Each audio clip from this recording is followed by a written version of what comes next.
ప్రతి ఒక్క కంట్రీలో వాళ్ళ ఓన్ వర్షన్ ఉంది.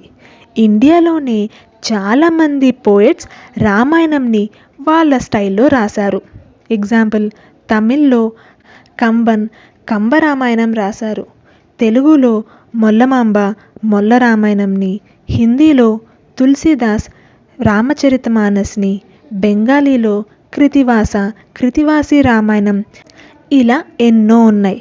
కానీ ఒరిజినల్ వచ్చేసి మన వాల్మీకి రామాయణం. ఇంకొక ఇంట్రెస్టింగ్ థింగ్ చెప్పనా? ఒరిజినల్ రామాయణంలో రాముణ్ణి డైరెక్ట్గా విష్ణువు అవతారంలా చెప్పలేదు. ఆయనని ఒక ఐడియల్ లైఫ్ జీవించిన గ్రేట్ హ్యూమన్ బీయింగ్ లాగా చూపించారు.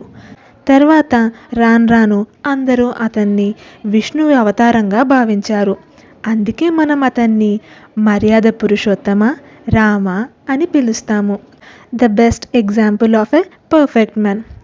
సో ఫ్రెండ్స్, రామాయణం గ్రేట్నెస్ ఏంటి అంటే అది జస్ట్ గాడ్స్ అండ్ కింగ్స్ గురించి ఒక్కటే కాదు, మనం ఎలా జీవించాలి, రైట్ పాత్ని ఎలా చూస్ చేసుకోవాలి, లైఫ్ కఠినంగా ఉన్నప్పుడు కూడా ధర్మంగా ఎలా ఉండాలి అని చూపిస్తుంది.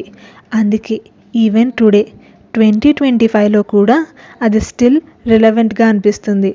సో ఈ సిరీస్లో మనం రామాయణం గురించి సింపుల్ స్టోరీ టెల్లింగ్ స్టైల్లో తెలుసుకుందాం. పెద్ద పెద్ద కష్టమైన పదాలేమీ లేకుండా ఇంట్రెస్టింగ్గా రామాయణం మొత్తం తెలుసుకుందాం. సో మన సీతారాముల ఆశీర్వాదం తీసుకొని ఈ జర్నీని స్టార్ట్ చేద్దాం. So are you ready to explore the epic path of Rama?